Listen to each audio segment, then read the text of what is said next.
And so we're back to the BT-7 again. Driver certainly has a fairly novel way of getting in and out. You just remove the entire front hatch. Still, I guess if you had to get out in a hurry, the normal method is you actually hold on to the 45mm and use that to haul yourself up and out.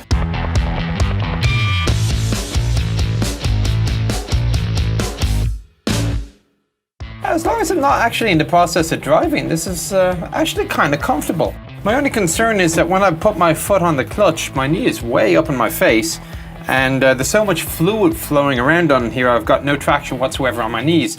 The only other point to note is that one doesn't get a lot of comfort from the solidity of the armor. However, that said, let's have a look at the panels and we'll see what makes it work. Controls for the driver mechanic are pretty much standard, at least to start with. Clutch pedal, brake pedal, which also doubles as your handbrake, and the accelerator on the right. Of course, you have a gear shift, 3 forward, 1 reverse. Steering is conducted by use of the 2 handles. Left handle, right handle, of course, will be to steer left, steer right. The first pull is going to be just to release the clutch. Second pull will actually apply the brake. Now, this is all fairly well and simple until you realize that when you have no tracks, the application of the brake to the final drive isn't going to do you enough good. So what you need to do then is steer the front wheels. This is done by use of a steering wheel. You simply slide it on, release a safety lock, tilt upwards, and all of a sudden you are now steering your tank. Kind of neat, actually. I am not, however, entirely overjoyed by the presence in here of a sledgehammer. By reputation, to get the vehicle into gear, you had to whack it. I did not bring this in here. This was left here by the previous driver. I'll just put the safety interlock back in again. Don't want the wheels spinning when we're driving along on the tracks. Panel on the left-hand side. A couple of different components. Actually, we'll start off way at the bottom here. This is your master power. You push down, master power is now flowing through the system. Push in, master power is off. Once your master power is on, your ignition switch for the main engine is here. To actually get it going, you crank the magnetos, and that's this little yoke here. The all-important horn button. Push this, horn go beep, or honk, or whatever it wants to do. Light switch, you need one of those too. And there is an intercom system in the tank. With this, the driver could select which person he was going to talk to on the intercom. As we go around, I should add that this ammeter gauge is not original. We'll see down at the bottom another unique feature of the BT. Now, you may recall on the Chieftain that there were 2 engines but only 1 speedo. Well, in this case, we got 1 engine and 2 speedos. How is that possible? You can only go a certain speed. Well, what they've done is there is a wheel speedo and there is a track speedo, and depending on which one you're running at the time, you look at the appropriate one. And you'll note also it's not your typical dial. It's actually a ball, for lack of a better term, which shows you your speed. Other things, we got oil pressure, fuel pressure, oil temperature, and a rev counter. And that's basically it for the instrument panel. Last thing I'll note here, this big lever here, it's a fuel primer pump. So actually before you crank the magnetos, you pump up and down on the fuel a few times, you watch your fuel pressure gauge increase, and that's when you know you're ready to start. That's it. Now, please ignore the big engine behind me. And also there is another instrument panel behind me. When they dug this thing out of the swamp in 1999 or so, when it was negative 30 degrees Celsius, they weren't all that interested in getting everything quite right. The engine, unfortunately, did either not survive the submersion or did not survive the recovery.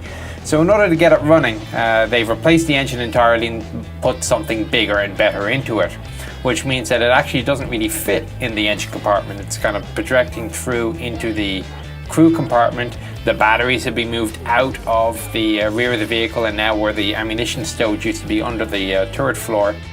And lastly, they actually had to install an entirely new instrument panel, which as we're looking around the tank, you'll see on the right hand side.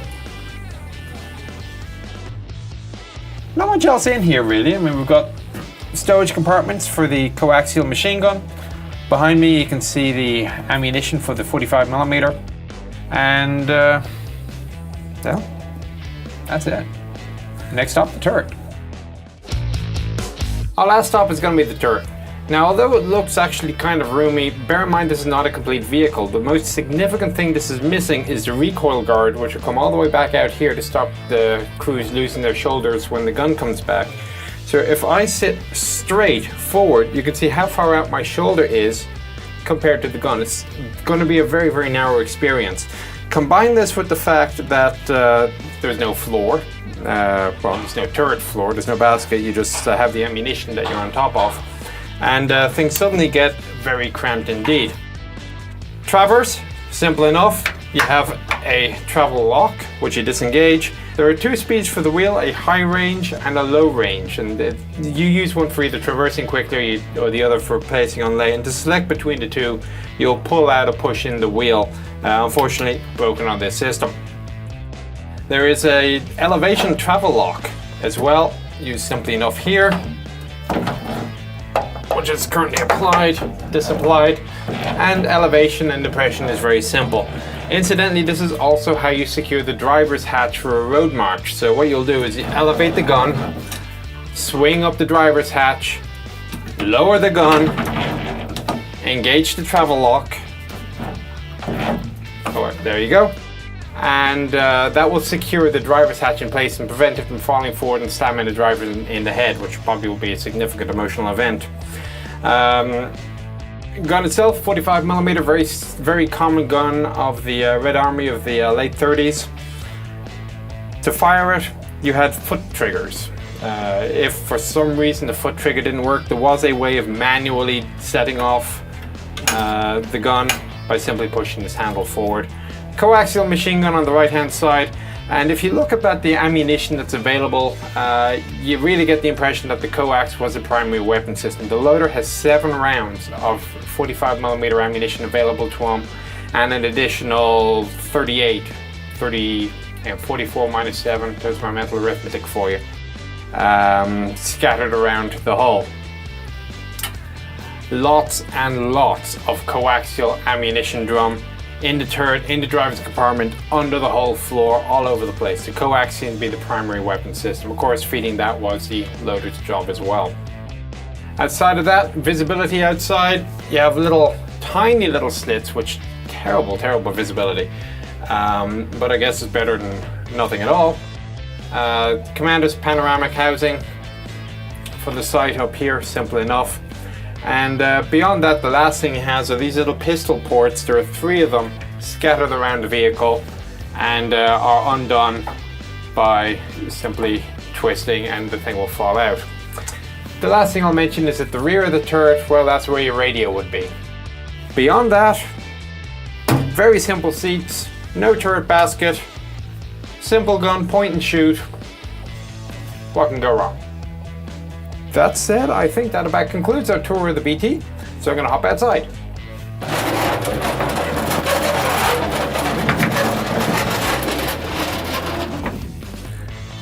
So that's BT-7, probably the most unique vehicle we're ever going to see on the hatch. How many they built probably depends on who you ask. I've seen numbers between 3,000 to almost 5,500. It was certainly a mainstay of the Red Army at the beginning of the war. However, with this much armour, and a little 45mm gun, it just wasn't going to hack it, so it was withdrawn from service. But the design evolved a little bit through a couple of intermediary tanks into the T-34 that basically won the war for the Red Army. I hope you found the tour somewhat informative, and we'll see you on the next one.